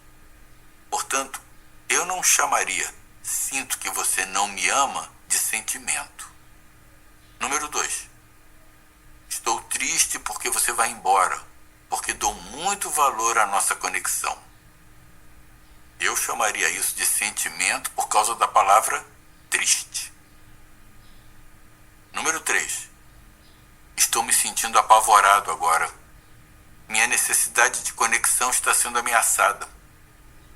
Eu diria que aqui se exprime um sentimento com a palavra apavorado. Número 4. Quando você não me cumprimenta, eu me sinto negligenciado. Eu não diria que essa frase exprime um sentimento, porque para mim a palavra negligenciado não é uma emoção, é mais uma interpretação. Eu preferia que fosse mais ou menos assim. Quando você não me cumprimenta, me sinto triste, ferido, desanimado. Número 5. Estou feliz porque você veio à minha festa. Eu diria que aqui um sentimento foi expresso, feliz. Número 6. Você é nojento. Não, é claro que eu não chamaria isso de sentimento. É um diagnóstico da outra pessoa. Se eu dissesse, eu me sinto enojado agora, porque minhas necessidades não estão sendo satisfeitas. Para mim, isso é diferente de você é nojento. Número 7. Estou com vontade de bater em você. Eu não chamaria isso de sentimento. Isso me diz o que a pessoa tem vontade de fazer. Mas não sei se a pessoa está com medo e quer se proteger batendo nos outros, se está zangada. Podem ser outros sentimentos também. Número 8. Eu me sinto incompreendido. Eu não chamaria ser incompreendido de sentimento. É uma daquelas expressões que para mim é mais um diagnóstico do outro. Não sei se quem fala se sente frustrado, incomodado, triste, desanimado, enfim. Número 9. Eu me sinto bem com o que você fez por mim. Aqui a palavra bem é mais vaga do que eu gostaria. Eu preferia que tivéssemos um vocabulário mais rico do que isso. Eu gostaria que fosse expresso como sinto profunda gratidão, ou sinto prazer, ou me sinto feliz. Não uma palavra vaga como bem. Número 10. Não tenho valor nenhum. Eu diria que isso é uma autoavaliação, não um sentimento. Preferia que a pessoa exprimisse o sentimento com mais clareza. Se a pessoa dissesse, eu me sinto deprimida, eu teria preferido. Eu me sinto frustrado, desanimado.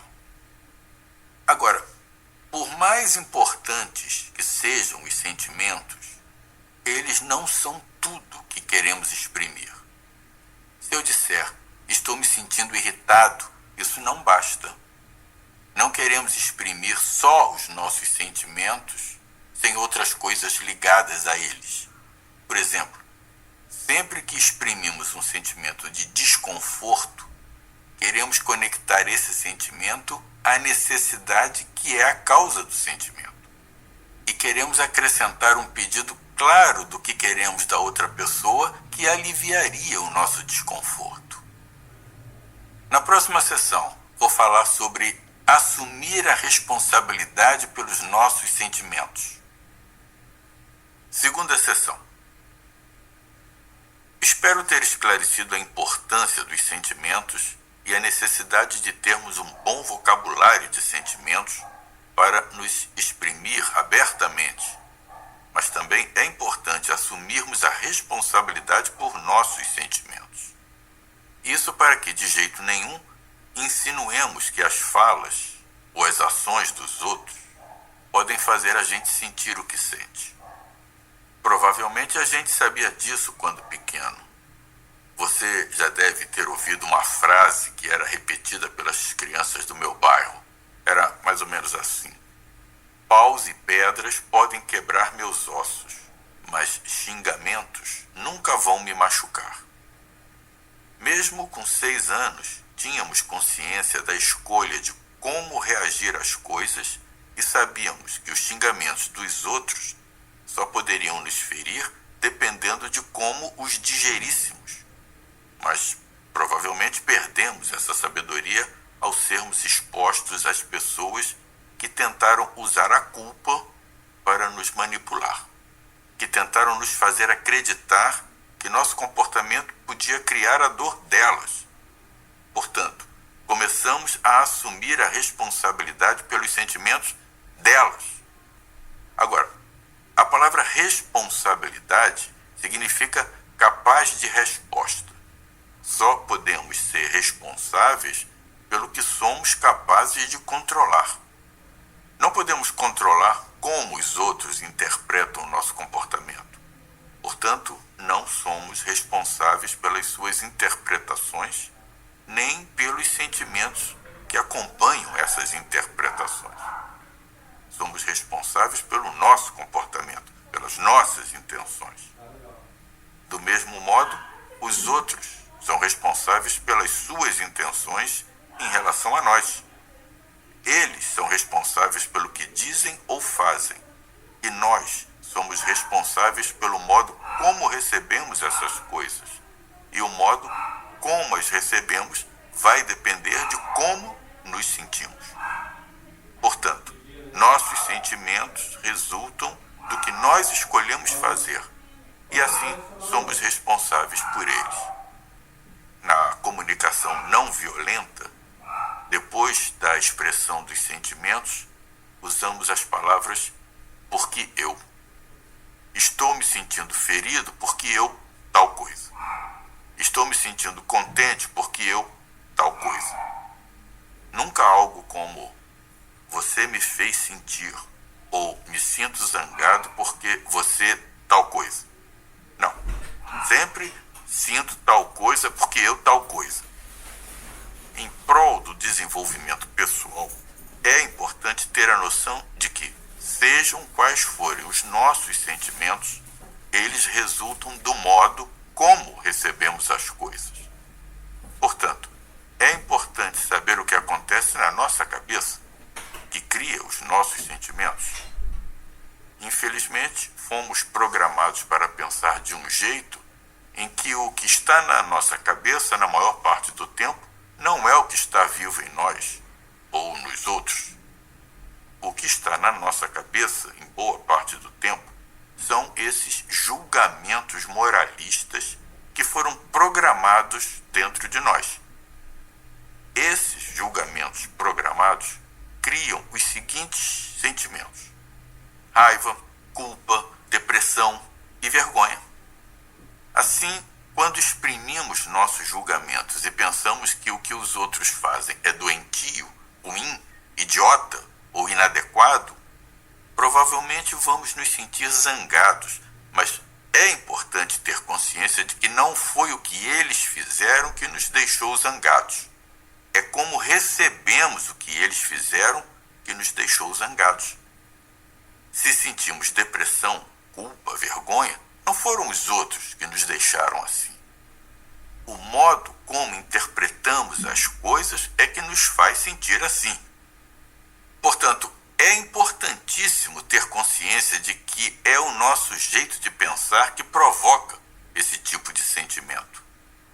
Mas, quando nos comunicamos com os outros, não queremos nos comunicar a partir desses pensamentos que temos sobre eles. Queremos nos comunicar a partir da vida, a partir das nossas necessidades. Portanto, podemos usar aqueles sentimentos de raiva, culpa, depressão e vergonha para reconhecer que naquele momento não estamos realmente conectados com as nossas necessidades. Estamos dentro da nossa própria cabeça, analisando de maneira condenatória. Precisamos aprender a identificar bem depressa esses juízos de valor que nos fazem sentir raiva, culpa, depressão, vergonha e reconhecer que por trás desses juízos, bem no fundo, estão sempre as nossas necessidades. São as nossas necessidades que estão na raiz. Infelizmente, não fomos treinados para ir direto à raiz. Fomos treinados para nos sentirmos superiores. Mas já é hora de pararmos com isso. Podemos enxergar a necessidade por trás do juízo de valor. Assim, nas sessões seguintes, eu vou descrever principalmente como lidar com a raiva, como desacelerar e enxergar os pensamentos que nos deixam zangados e como nos conectar com as necessidades. Mas, por enquanto, eu gostaria apenas de focar em desenvolver um vocabulário rico de necessidades e sempre exprimir nossos sentimentos para os outros, fazendo referência às nossas necessidades. Assim, quero repetir que julgamentos moralistas, críticas, diagnósticos e interpretações dos outros são todos expressões alienadas das nossas necessidades. Quando alguém me diz, você nunca vai me entender, É óbvio que a pessoa está me contando que a sua necessidade de entendimento não está sendo satisfeita. Quando nossa parceira de vida diz: você trabalhou até tarde todas as noites esta semana. Você ama mais o seu trabalho do que a mim. Ela está dizendo que a sua necessidade de intimidade não está sendo satisfeita. Quando exprimimos nossas necessidades indiretamente, com o uso de avaliações, interpretações e imagens, é provável que os outros ouçam críticas. E quando ouvem qualquer coisa que pareça crítica, as pessoas tendem a investir a sua energia na autodefesa ou no contra-ataque. Portanto, se quisermos uma resposta compassiva dos outros, é um tiro no pé exprimir nossas necessidades na forma de interpretações ou diagnósticos do comportamento alheio. Quanto mais conseguirmos conectar diretamente nossos sentimentos às nossas próprias necessidades, mais fácil e natural fica para os outros responderem com compaixão a elas. Mas, como eu digo, a maioria de nós nunca foi ensinada a pensar em termos de necessidades. Fomos programados para pensar no que está errado nos outros quando nossas necessidades não são satisfeitas. Portanto, quando queremos que nossos filhos pendurem o casaco no armário e dizemos que são preguiçosos porque deixam o casaco no sofá, isso não torna a tarefa alegre para a criança. Ou, se interpretarmos nossos colegas de trabalho como irresponsáveis porque não cumprem suas tarefas como gostaríamos, isso não torna a mudança de comportamento alegre para eles. Certa vez me pediram que mediasse 2 tribos em guerra no norte da Nigéria. Em um ano, 1/4 da população tinha sido morta. Não foi fácil para o meu contato juntar todo mundo numa sala. Tinha havido muitíssima violência entre os dois lados. Reunir os chefes foi um grande esforço dos meus colegas, mas eles conseguiram. E agora estou numa sala com 12 chefes de um lado e 12 chefes do outro. E fiz a seguinte pergunta a eles. Eu disse: vamos começar deixando claro todas as necessidades que não estão sendo satisfeitas. Estou confiante de que, quando tivermos clareza sobre as necessidades não satisfeitas, daremos um jeito de satisfazer as necessidades de todos. Então, quem gostaria de começar? Que necessidades suas não estão sendo satisfeitas? Um chefe da tribo cristã gritou do outro lado da mesa: vocês aí são assassinos. A resposta veio imediatamente: vocês aí estão tentando nos dominar. Infelizmente, é isso que vejo acontecer em quase todos os conflitos que me pedem para mediar. Em vez de dizer o que está vivo nelas, as pessoas só sabem exprimir esses juízos. Assim, nesse caso, meu trabalho é traduzir suas críticas em necessidades e ajudar o outro lado a enxergar aquela necessidade e abandonar a figura do inimigo. Então, quando o chefe disse: vocês aí são assassinos, eu disse: chefe, o senhor está dizendo que a sua necessidade de segurança não está sendo satisfeita nessa situação, é isso? Ele me olhou e respondeu: é exatamente isso que eu estou dizendo. Bom, é claro que ele não disse isso. Provavelmente ele não tinha sido treinado para pensar em termos de necessidades. Mas acho que as necessidades são sempre uma expressão mais verídica do que está vivo nas pessoas do que esses juízos dos outros que fomos treinados a fazer. Portanto, depois de deixar clara a sua necessidade de segurança, virei para um chefe do outro lado da mesa e disse: alguém desse lado pode me repetir a necessidade do chefe para que eu tenha certeza de que estamos todos conectados? E a pessoa que respondeu disse: Então por que você matou meu filho? Bom, é claro que havia muita tensão entre ambos os lados. Não foi fácil ajudar o outro lado a ouvir a necessidade do primeiro lado. Mas, por fim, ele ouviu que a outra pessoa tinha necessidade de segurança.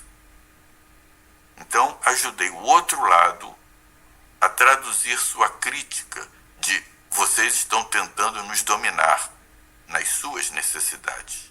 E disse àquele chefe, você está dizendo que tem necessidade de igualdade e não está sendo satisfeita nessa situação? E ele respondeu, é exatamente isso que eu estou dizendo. E ajudei o outro lado a ouvir isso. Agora, para chegar até aí, para fazer os dois lados verem que as necessidades envolvidas eram, de um lado, segurança e do outro, necessidade de igualdade, houve algumas outras necessidades. Mas levamos bem mais de 1h30 só para exprimir as duas primeiras. Só para que ambos enxergassem que as necessidades de segurança e igualdade estavam envolvidas no conflito. Nesse momento, um chefe, que ainda não tinha falado, me disse, de um jeito muito animado, que se soubéssemos nos comunicar dessa maneira, não teríamos de nos matar. E essa foi a minha experiência. Quando temos a linguagem da vida, a linguagem das necessidades, é espantoso que conflitos que pareciam impossíveis se resolvam. Quando trabalho com casais, peço aos casais reunidos que identifiquem um conflito que não tenham conseguido resolver. Aí vemos quem tem o conflito mais antigo que ainda não foi resolvido e quando encontramos, aposto que conseguimos resolver o conflito em 20 minutos, a partir do momento em que ambos os lados consigam me dizer o que o outro lado necessita nessa situação. Em todas essas oficinas, o casal que encontramos com um conflito ainda não resolvido mais antigo estava casado havia 39 anos e o conflito começou com 6 meses de casamento. Envolvia dinheiro e talões de cheque. A mulher passou cheques sem fundo e o marido se apossou dos cheques e não deixou mais que ela passasse nenhum. Durante 39 anos, essa foi uma causa de grande dor. Eu disse a eles, agora, se vocês dois conseguirem me dizer quais são as suas necessidades e ouvirem as necessidades um do outro, aposto que conseguimos resolver isso em 20 minutos. A mulher me disse, Marshall, é claro que não vamos resolver isso em 20 minutos. Já estamos nessa discussão há 39 anos. Eu respondi para ela, calma, eu não disse que levaríamos 20 minutos. Eu disse 20 minutos a partir do momento que me disserem as necessidades um do outro. Ela retrucou, Marshall, depois de tanto tempo casados, a gente sabe quais são as necessidades um do outro.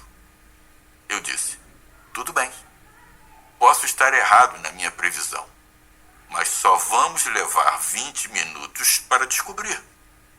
Diga quais são as necessidades dele. Ele me dirá quais são as suas e veremos. Então ela disse, ele não quer que eu gaste nenhum dinheiro. Ele reagiu, isso é ridículo. Ora, o que ela ainda não entendeu com clareza é que ele não quer que eu gaste nenhum dinheiro não é o que chamo de necessidade. Isso é o que chamo de estratégia para satisfazer uma necessidade. As necessidades não contêm referências a pessoas específicas realizando ações específicas. As necessidades são universais. Todos os seres humanos têm as mesmas necessidades. Eu não tinha deixado isso claro para ela e expliquei que o que ela exprimira era o que eu chamaria de estratégia, mas não uma necessidade. Com um pouco mais de preparo, ela achou que tinha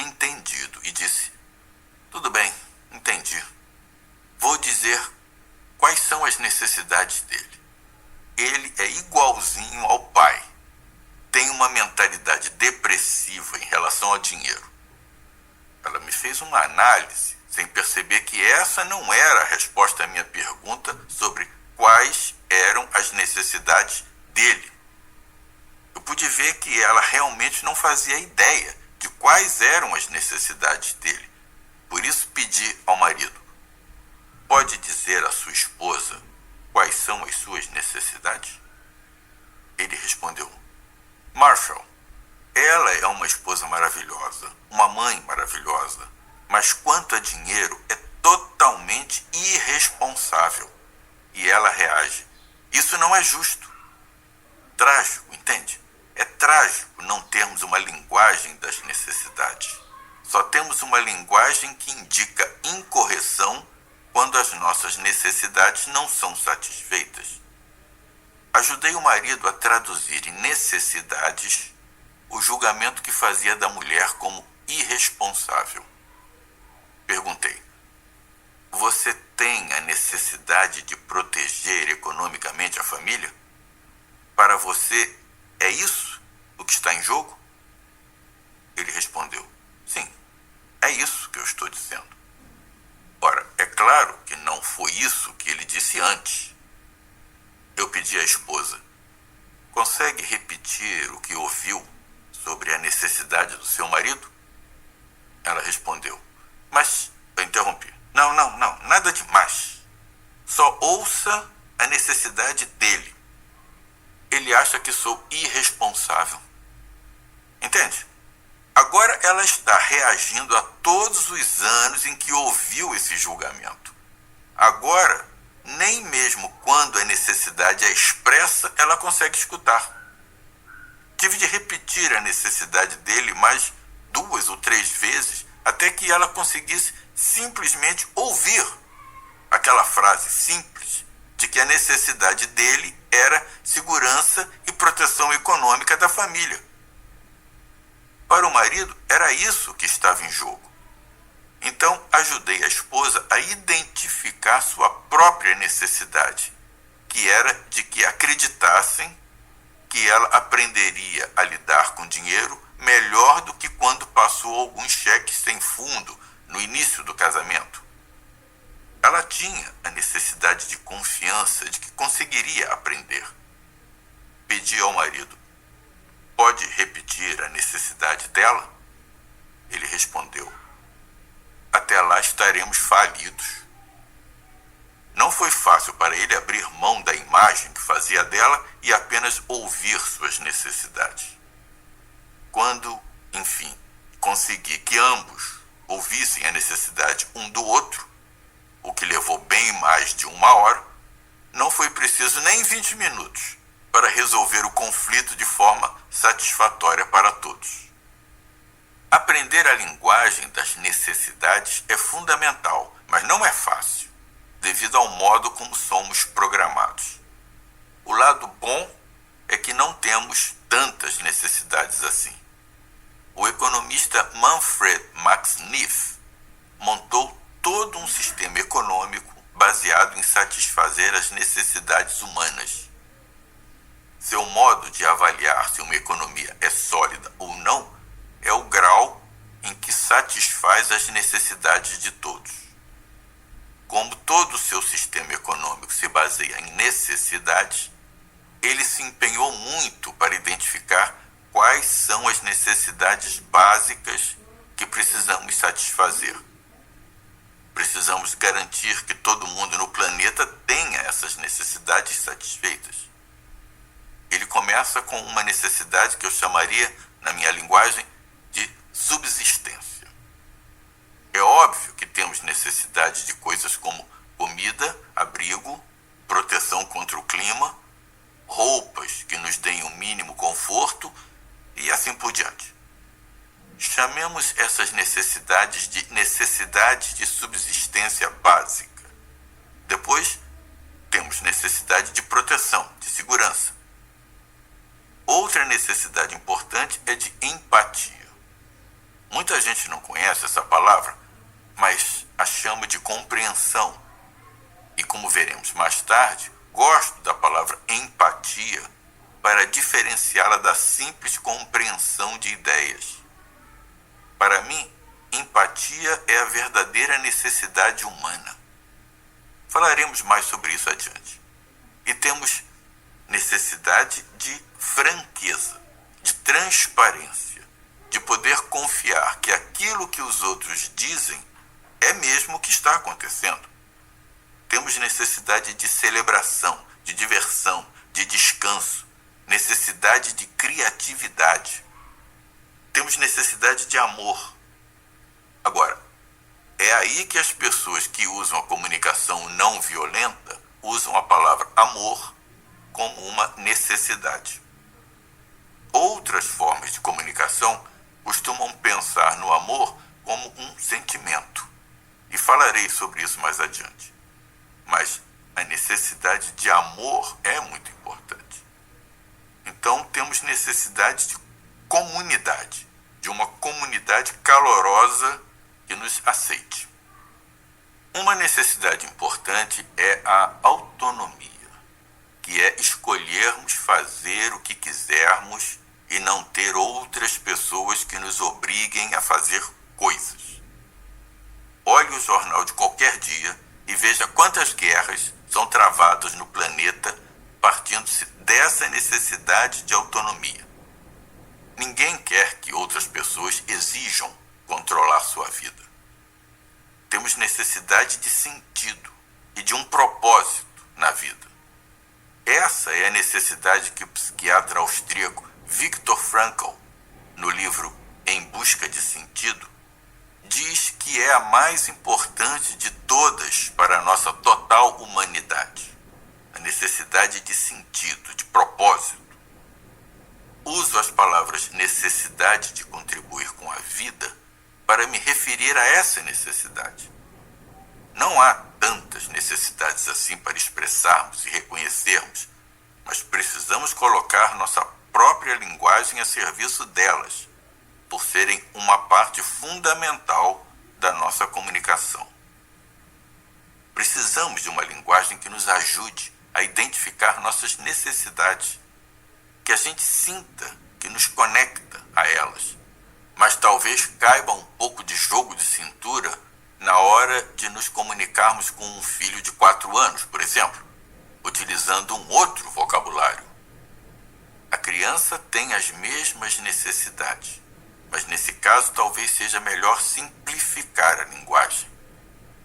Num mundo onde geralmente somos julgados com severidade por identificar e revelar nossas necessidades, fazer isso pode parecer bem assustador.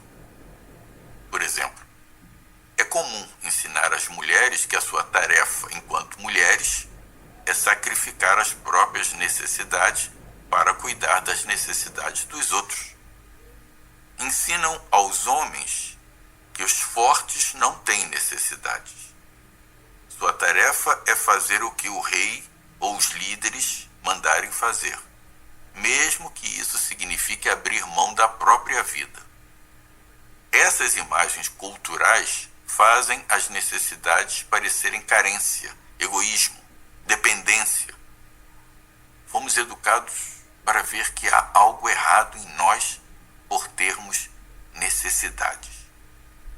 Se acreditamos que nossas necessidades não passam de carência, dependência e egoísmo, quando tentamos exprimi-las, passamos uma energia que costuma provocar nas pessoas uma reação diferente da que gostaríamos, que só reforça a ideia de que há algo de errado conosco por termos necessidades. No nosso treinamento, mostramos como assumir a atitude que chamo de atitude do Papai Noel, ao exprimir nossas necessidades, encarando-as como um presente para os outros. Isso dá aos outros a chance de ver o que está vivo em nós e de contribuir para o nosso bem-estar. É o oposto de exprimir nossas necessidades com a atitude que chamo de me chute. Por exemplo, quando pedimos a ajuda de uma vizinha para olhar nossos filhos por alguns minutos para resolvermos alguma pendência. é o oposto de se expressar com essa atitude michute, que vem de pensar que nossas necessidades são um fardo. Sei que está muito ocupada e não gosto de incomodar, mas sabe, tenho uma coisa importantíssima para fazer e preciso de uma ajudinha com as crianças. Você poderia cuidar delas por uns minutos? Entende a diferença? Não é uma boa atitude. Agindo assim, por que esperar que os outros valorizem nossas necessidades? Sugiro as exprimirmos com a atitude do Papai Noel, com a mentalidade de que elas são um presente valioso. E assim dizemos à vizinha: "Ho, ho, ho, sua sortuda! Vamos falar da minha necessidade de apoio agora mesmo." Uma das experiências mais tocantes que tive numa oficina e que revelou a verdadeira profundidade do medo das pessoas de exprimir necessidades veio da minha mãe. Ela compareceu a um treinamento que fiz e algumas mulheres estavam falando de como penavam para exprimir suas necessidades, pois foram programadas para se preocupar tanto com as necessidades dos outros que não achavam simples perceber nem verbalizar as suas próprias necessidades. Minha mãe se levantou, foi ao banheiro e levou um bom tempo para voltar. Eu estava começando a me preocupar com a sua ausência e quando ela reapareceu, vi que estava bem pálida. Perguntei: "Mãe, você está bem?" Ela respondeu: Agora eu estou bem, mas essa conversa das mulheres falando de como era difícil para elas exprimir suas necessidades mexeu muito comigo. Me fez lembrar a época em que eu tinha 14 anos e minha irmã mais velha operou o apêndice. Uma das minhas irmãs mais velhas foi com ela ao hospital e comprou uma bolsinha para ela. Eu adoraria ter uma bolsa igual, mas você sabe, minha família era muito pobre. E se a gente pedisse alguma coisa, se expressasse qualquer necessidade que envolvesse dinheiro, meus irmãos e irmãs mais velhos logo diziam: "Esqueceu que somos pobres? Nada de sobrecarregar nossos pais pedindo coisas." Então, por mais que eu quisesse aquela bolsa, era dificílimo para mim até pensar em pedir. Então comecei a me queixar de uma dor no lado do corpo. Eles me levaram ao médico, que não encontrou nada, mas acharam melhor fazer uma cirurgia exploratória e tirar o meu apêndice, para o caso de eu estar com algum problema. E assim fizeram.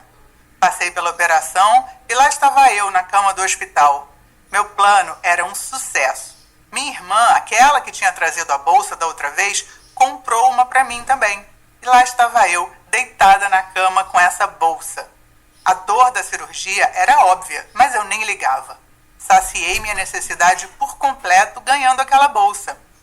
Aí uma enfermeira entrou e enfiou o termômetro na minha boca. Depois ela saiu do quarto. Então outra enfermeira entrou e eu levantei a bolsa para mostrar para ela. Eu estava muito orgulhosa e disse querendo dizer: olha minha bolsa nova. Mas a enfermeira não entendeu a mensagem. Ela se aproximou e disse: "Para mim, obrigada", e levou a bolsa embora. Eu não consegui exprimir minhas necessidades e dizer que eu queria minha bolsa de volta. Eu não queria que ela levasse a minha bolsa. Essa história foi muito forte para mim. Ela me ajudou a entender muita coisa na minha mãe que me tirava do sério. Percebi que muitas vezes foi dificílimo para ela exprimir suas necessidades do jeito que ela vinha fazendo. Eu não sabia como era difícil para ela exprimi-las. No nosso desenvolvimento rumo a um estado de libertação emocional, parece que a maioria de nós passa por 3 estágios na maneira como nos relacionamos com os outros e com as nossas necessidades. No primeiro estágio, que chamo de escravidão emocional, acreditamos ter responsabilidade pelos sentimentos dos